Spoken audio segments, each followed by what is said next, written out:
اچھا جیسے اب ہماری نماز جو ہے رمضانوں میں تو بڑی باقاعدگی سے جاری تھی، لیکن جیسے ہماری نیت ہے نماز پڑھنے کی لیکن ہمیں نیند آ گئی اور نیند کے باعث وہ نماز قضا ہو گئی، تو کیا ہمیں اس پر بھی ہماری پکڑ ہوگی یا پھر ہمیں ہماری نیت کے باعث بخش دیا جائے گا؟ جی، نیت کا معاملہ الگ ہے. کچھ کیفیات میں اللہ رب العالمین نے چھوٹ دی ہے اور احادیث میں وہ کیفیات بیان ہوئی ہیں. ان میں سے ایک بے ہوشی ہے، ایک نیند کا طاری ہونا ہے، اور اس کیفیت میں مطلب نیند آ گئی اور آپ سے کوئی نیکی رہ چکی ہے یا آپ بھول چکے ہیں، نماز پڑھنی تھی آپ کو یاد نہیں رہا، آپ بھول چکے ہیں یا سو چکے ہیں یا بے ہوشی کی کیفیت طاری ہوگی. تو یہ 3 کیفیات ہیں. تو جیسے ہی آپ کو ہوش آئے، آپ کو عقل آئے، آپ جاگیں، آپ کو یاد ہے، آپ فوراً وہ عبادت ادا کریں.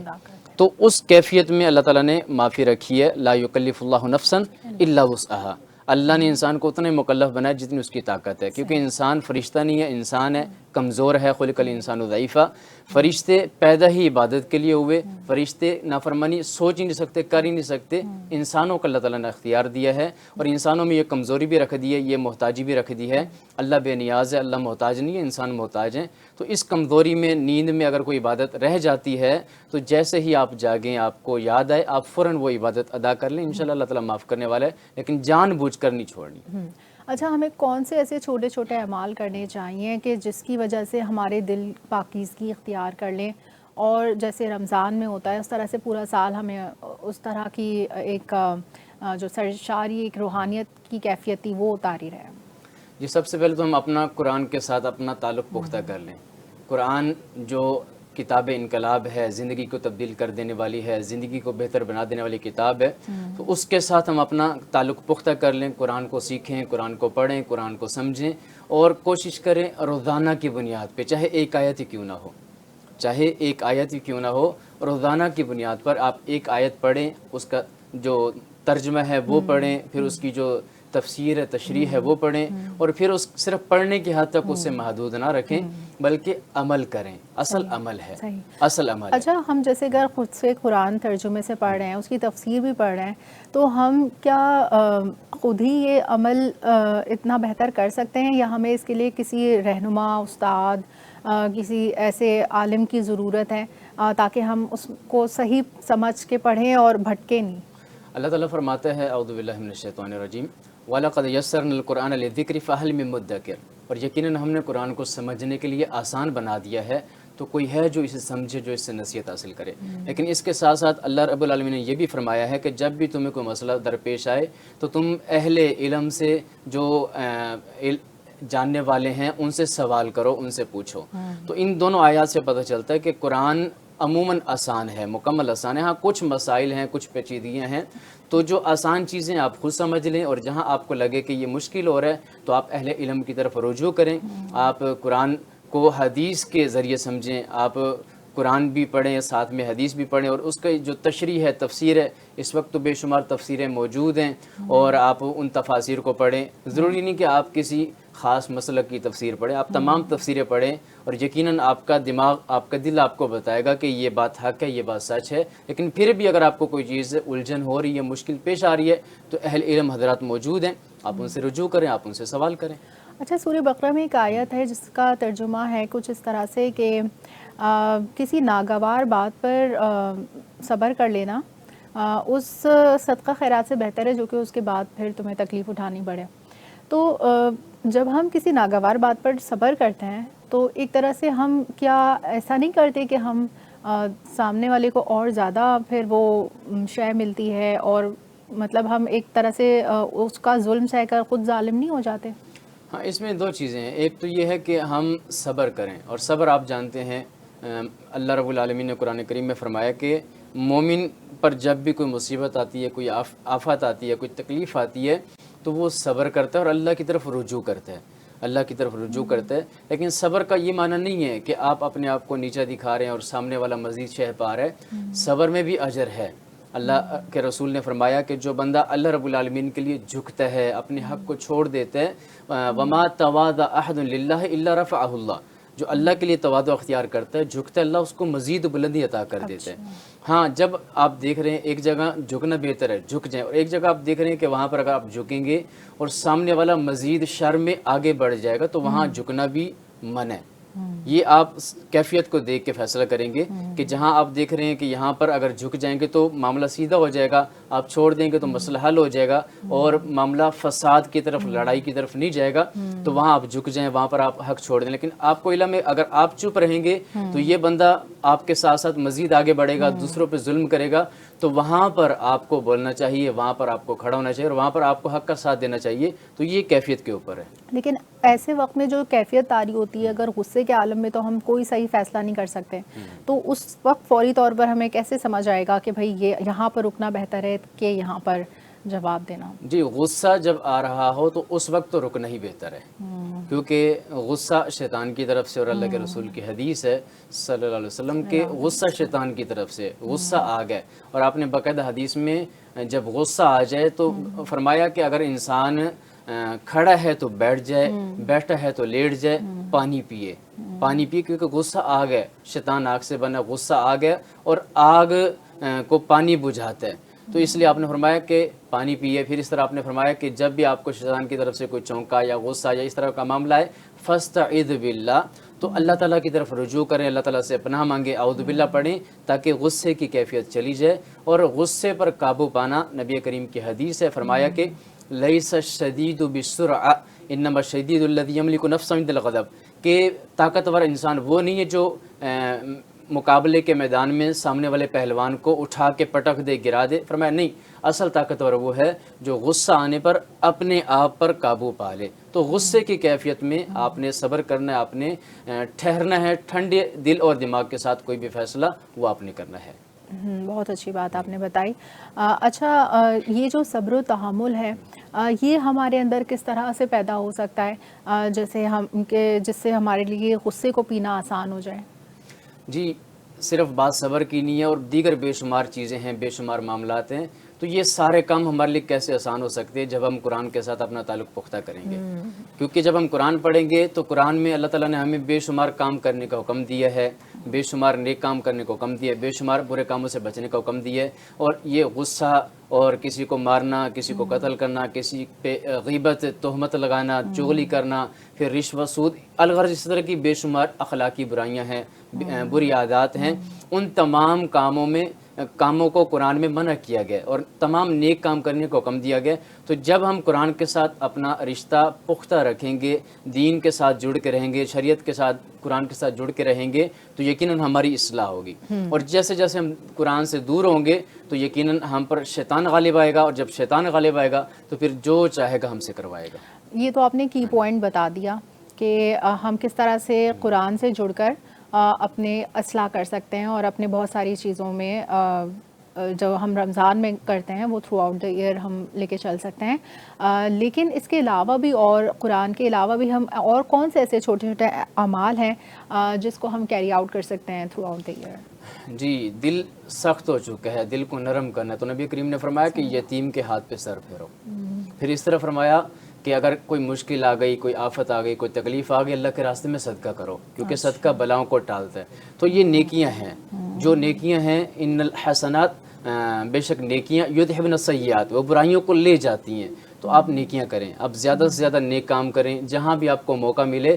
لا تحقرن من المعروف شیئا، نبی علیہ السلام نے فرمایا کہ نیکی کو حقیر مت جانو، چاہے چھوٹی کیوں نہ ہو۔ ولو ان تلقى اخاك بوجه طلق، آپ اپنے مسلمان بھائی سے مل رہے ہیں تو اس کے ساتھ ملتے ہوئے آپ مسکرا دے، فرمایا یہ بھی صدقہ ہے، یہ بھی نیکی ہے۔ تو فرمایا کوئی بھی نیکی حقیر نہ جانو، تو نیکیاں کریں۔ آپ جتنی زیادہ نیکیاں کریں گے، نیکیاں آپ کی برائیوں کو دور کر دیں گی، آپ کی پریشانیوں کو دور کر دیں گی، آپ میں صبر بھی لائیں گی، تحمل بھی لائیں گی، آپ کا غصہ بھی کنٹرول میں آئے گا، سارے معاملے سیدھے ہو جائیں گے۔ تو جہاں بھی آپ کو نیکی کا موقع ملے، کوئی اچھا کام کرنے کا موقع ملے، تو ایز اے مسلمان ہمیں سب سے پہلے وہ کام کرنا چاہیے۔ اور جب آپ دیکھیں کہ یہاں پر مجھ پر شیطان حاوی ہو رہا ہے تو وہاں آپ ٹھہر جائیں، رک جائیں، اللہ رب العالمین کی پناہ مانگیں اور قرآن کی طرف، اللہ کی طرف رجوع کریں، تو انشاءاللہ معاملہ سیدھے ہو جائیں گے۔ ہاں ٹھیک ہے، یہ بات تو آپ نے بہت اچھی بتائی، لیکن ہم روزمرہ کی زندگی میں جب بھی ہم کسی گروپ کو جوائن کر لیں، لوگوں کے درمیان بیٹھے ہیں، چلتے پھرتے ہم سے بہت سارے ایسے گناہ ہوتے ہیں، غیبت ہو گئی، کسی کی برائی ہو گئی، کسی پہ ہنس دیے، اس طرح کی بہت سارے ایسے اعمال ہیں جو کہ ہمیں نہیں کرنا چاہیے، لیکن ہم اس کو نا بہت نارم بنا لیا ہم لوگوں نے نا، کہ جیسے یہ سب تو بہت نارمل ہے. تو ہم کیا ایسا کریں کہ ہم اپنی اصلاح کر سکیں اور اس محفل کو فوراً چھوڑ کے اٹھنے کی اتنی ہمارے اندر طاقت ہو کہ ہم جو ہے اس چیز سے اوائڈ کر سکیں؟ قرآن میں نا اللہ رب العالمین نے ایک آیت، اس کا ابھی مجھے آیت یاد نہیں آ رہی، مفہوم یہ ہے کہ جب آپ کسی ایسی مجلس میں بیٹھے ہوئے ہیں جہاں پر دین کا مذاق اڑایا جا رہا ہے، دین کا استہزاء کیا جا رہا ہے، تو آپ اس مجلس کو چھوڑ دیں، اس مجلس کو چھوڑ دیں. اب یقیناً انسان ہے، غلطیاں ہو سکتی ہیں، چھوٹی چھوٹی برائیاں ہو جاتی ہیں، تو اب یہ چھوٹی چھوٹی برائیاں ان کو چھوڑنا ضروری ہے، کیونکہ چھوٹی چھوٹی برائیاں ہی بڑی برائیوں کی طرف انسان کو لے کے جاتی ہیں. ہاں انسان ہے، اگر بھول چوک ہو گئی، غلطی ہو گئی، بیٹھے ہوئے آپ نے کسی کو دل ہی دل میں برا سمجھ لیا، اس پہ ہنس دیے، تو ان برائیوں کے بارے میں ان کو کہتے ہیں صغیرہ گناہ، کیونکہ گناہوں کی اقسام ہیں. ایک قسم ہے کبیرہ گناہ، دوسری قسم ہے صغیرہ گناہ. کبیرہ گناہ وہ ہوتے ہیں کہ جو بغیر توبہ کے معاف ہوتی نہیں ہیں، جیسے شرک اور جادو. جس طرح شرک ہو گیا، جادو ہو گیا، والدین کی نافرمانی ہو گئی، اسلام کو چھوڑ دینا، مرتد ہو جانا، تو یہ سارے اور بھی بہت سارے اس طرح کے کبیرہ گناہ ہیں. جو صغیرہ گناہ ہے، مثلا آپ نے کسی کی غیبت کر دی، کسی کی چغلی کر دی، آپ نے بد نظری کر لی، یا چلتے ہوئے آپ کے کانوں میں موسیقی کی آواز آ گئی، اس طرح کی تو ان کے بارے میں اللہ کے رسول کی حدیث ہے کہ جب انسان کوئی نیکی کرتا ہے تو وہ نیکی اس کے گناہوں کو مٹاتی ہے. مثال کے طور پہ آپ نے وضو کیا، تو جیسے جیسے آپ آدھائے وضو دھوئیں گے، اسی طرح آپ کے گناہ صاف ہوتے چلے جائیں گے. آپ نے نماز، اللہ کے رسول کی حدیث ہے کہ جو فرض نماز کے بعد 33 مرتبہ سبحان اللہ، 33 مرتبہ الحمدللہ، 33 مرتبہ اللہ اکبر، اور آخر میں 100 کی گنتی پوری کرنے کے لیے لا الہ الا اللہ وحدہ یہ پورا پڑھتا ہے. فرمایا اگر اس کے گناہ سمندر کی جھاگ کے برابر بھی ہوں گے، سارے معاف ہو جائیں گے. اس کا کیا مطلب ہے کہ آپ جب وہ نیکیاں کریں گے تو آپ کے صغیرہ گناہ اللہ رب العالمین ویسے ہی معاف کرتا چلا جائے گا.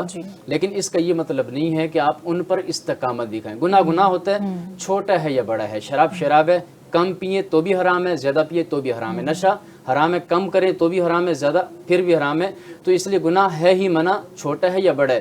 لیکن اگر غلطی ہو بھی جاتی ہے تو ہم یہ جو نیکیاں کرتے ہیں تو اللہ رب العالمین ان نیکیوں کی وجہ سے ہماری ان چھوٹی چھوٹی برائیوں کو معاف کر رہا ہوتا ہے. لیکن اگر ہم ان گناہوں پر استمرار کریں گے، تسلسل دکھائیں گے، تو یہ گناہ ہمارے لیے وبال جان بن جائیں گے. اچھا جیسے ابھی آپ نے تسبیح فاطمہ کا ذکر کیا، اس کو پڑھنے کی کیا افادیت ہے، اور اس کو کیا ایک نماز میں پڑھ سکتے ہیں یا ہر نماز میں پڑھنا چاہیے؟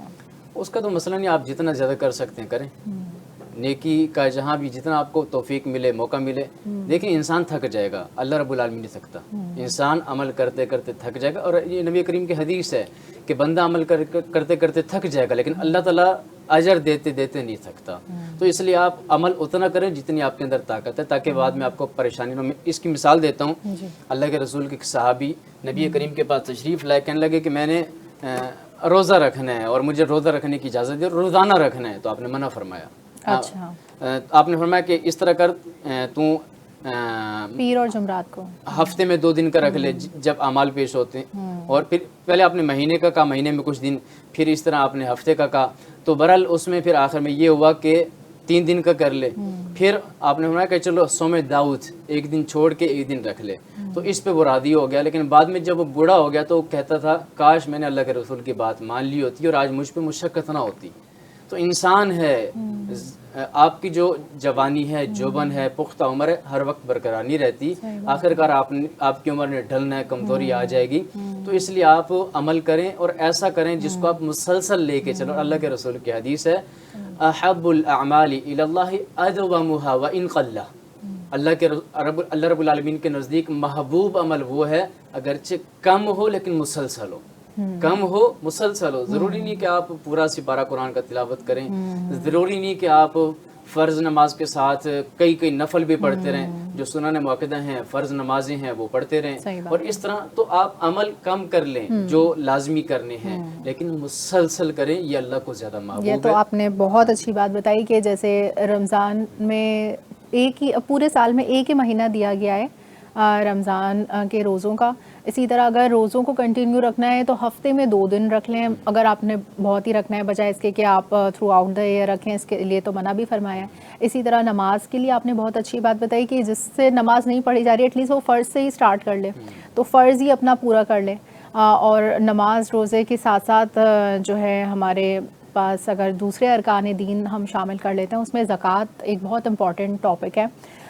زیادہ تر لوگ جو ہے زکوٰۃ رمضان میں ہی نکال رہے ہوتے ہیں, پھر وہی رمضان ٹو نیکسٹ رمضان تک کے وہ پوری زکوٰۃ ایک سال کے لیے ہوتی ہے. اس دفعہ جو ہے گولڈ ریٹس بہت ہائی ہیں, اس کی وجہ سے لوگ بہت مطلب کافی بڑی تعداد میں لوگوں نے زکوٰۃ نکالی ہوگی. تو اس سال جو ہے زکوٰۃ کا جو نظم ہے سب اس کے حوالے سے بتائیے گا.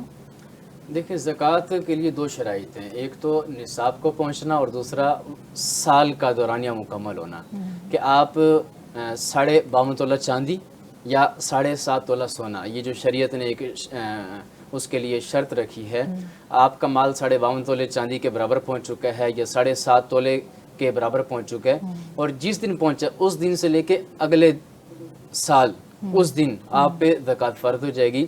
اس کو رمضان کے ساتھ خاص کرنا یہ تو ہم نے اپنی طرف سے کیا ہوا مسلمانوں نے, اس کے لیے رمضان خاص نہیں ہے. آپ کسی بھی سال میں کسی بھی دن جب آپ کا سال پورا ہو رہا ہے اس مال پہ جس پہ زکوٰۃ فرض ہو چکی ہے تو آپ اسی دن زکوٰۃ نکال لیں, تو افضل یہی ہے, فضیلت والا یہ ہے کہ آپ فوراً نکالیں, کیونکہ انسان کی زندگی کا کوئی اعتبار نہیں ہے اور موت کبھی بھی آ سکتی ہے, اور آپ پر ایک فریضہ فرض ہو چکا ہے, آپ کو موت آ گئی اور کسی کو پتہ نہیں ہے تو اللہ کے ہاں آپ کی پکڑ ہو جائے گی, اللہ کے ہاں آپ کی پکڑ ہو جائے گی, کیونکہ آپ کے اوپر ایک فریضہ فرض ہو چکا تھا اور لوگوں کو علم نہیں تھا کہ اس پہ زکوٰۃ فرض ہے, اور لوگوں نے آپ کو دفنا دیا, پھر آپ کا سارا مال تقسیم ہو گیا, تو وہ جو فریضہ فرض تھا اللہ کے ہاں آپ کی پکڑ ہوگی. تو اس لیے جب بھی آپ کا وہ آپ کے اوپر چیز فرض ہو چکی ہے, وہ فریضہ فرض ہو چکا ہے, زکوٰۃ واجب ہو چکی ہے, آپ فوراً وہ ادا کر دیں.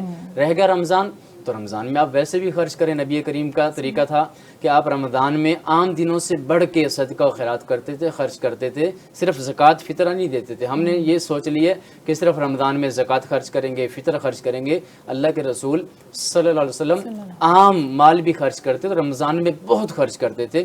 تو اس لیے چیزوں کو رمضان کے ساتھ خاص نہ کریں, اور رمضان کے ساتھ خاص کریں تو وہی بات آ جائے گی کہ رمضان میں ہم نیک ہوتے ہیں, مسلمان ہوتے ہیں, اور رمضان جاتے ساتھ ہی جیسے شیطان آزاد ہوتا ہے ہم بھی مسیح سے آزاد ہو جاتے ہیں. تو اصل ہم نے اللہ کی عبادت کرنی ہے, رمضان کی عبادت نہیں کرنی. یہ بھی پوائنٹ ہے, یہ نقطہ ہے کہ اصل ہم نے اللہ کی عبادت کرنی ہے, رمضان کی نہیں, کیونکہ رمضان چلا جائے گا لیکن اللہ ہمیشہ سے ہے اور رہے گا. بالکل. اچھا, بہت سارے لوگوں کے ذہن میں فطرے کا کانسیپٹ نا کلیئر نہیں ہوتا ہے, تو اس سال جو ہے وہ 300 کے تقریباً فطرہ بنائے ہر فیکس.